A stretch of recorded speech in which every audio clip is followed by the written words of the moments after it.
crazy for holding it.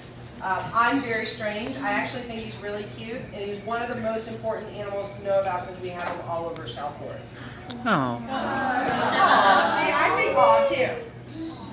Now this guy, his name is Bernie, and Bernie sometimes goes to the bathroom, so I kind of stick that under like a little thing. Okay. If you've ever heard about the toads that we have in Florida that have poison and kill our pets, that's this guy right here. This is called a bufo toad or a cane toad. They can get the size of a dinner plate before they're full grown, so they've got a lot more growing to do at this size right here. Most of the poison is behind the eyes. They've got these kind of pillowy pockets, and they've got bumps all over. Inside the pillow pockets, inside the bumps, that's where the poison's at. Bernie is used to doing this kind of stuff, so I'm not worried about him pushing poison onto his skin.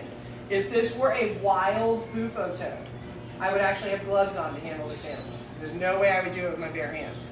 They can't shoot their poison out, but they can push it onto their body. So you'll actually see like this milky white stuff on their skin. That's the poison. So if they're in a corner and a dog is barking at them, they push that poison onto their skin. Even if the dog doesn't bite them, they just touch it, then they lick their paw leg around, they're still going to get the poison in their body. Okay? If a dog or a cat winds up biting into these toads and that poison goes into their body, it can kill our pets. So it's important that we know that. When they start to foam at the mouth, the dog or the cat will usually start to foam in the mouth. A lot of people tell you, get a garden hose, rinse their mouth out. When you do that, you actually sometimes help that poison go into the body, or you can drown the cat or the dog. So to me, a better idea, get a towel, something dry, maybe a damp cloth or whatever. Something where you can open up and wipe it out instead of helping it go down.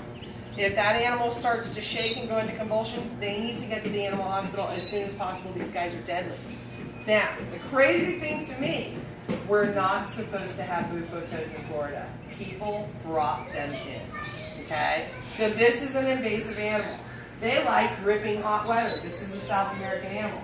In South America, they have animals that eat them. They don't have a big population problem. In Florida, we don't have animals that can eat these guys. When they lay eggs, one toad can lay 10 to 20,000 eggs at a time, and they can do it a couple times a year. Oh, they lay their eggs in the water. We've got swamps, canals, lakes, all sorts of water all over South Florida. These guys do fantastic here. Now, if you've heard about Australia, okay, Australia's got the problem with the bufo toads also.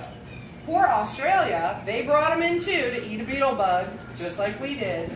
But the entire continent, the majority of the entire continent of Australia is occupied by these now. This is one of the biggest problems over on that continent. Most of that continent is warm tropical weather. Where here in North America, Florida is pretty much your warm tropical weather. So really just Florida is the main problem for these toads right now. A few hundred years from now, maybe they'll adapt and be able to deal with the colder weather, and maybe the other states will have to deal with it also. These guys are a big, big problem, okay? I'm going to walk him around. If you want to touch him, you may touch him, but I want you to see him up close so you can kind of see what he looks like. You can see he's blowing himself up. That way he looks kind of bigger and scarier and stuff. I actually think they have really pretty eyeballs. They kind of look like marbles. Let me see. But you'll see, like this one kind of looks like a brown with the little tans and stuff. Sometimes they'll look darker, sometimes they'll look lighter. This is the majority of what we have around South Florida now. Okay? So this is a really, really big problem.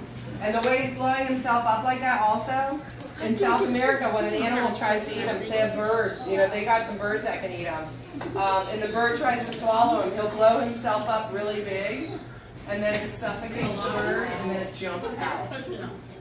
Kind of interesting. It's kind of interesting.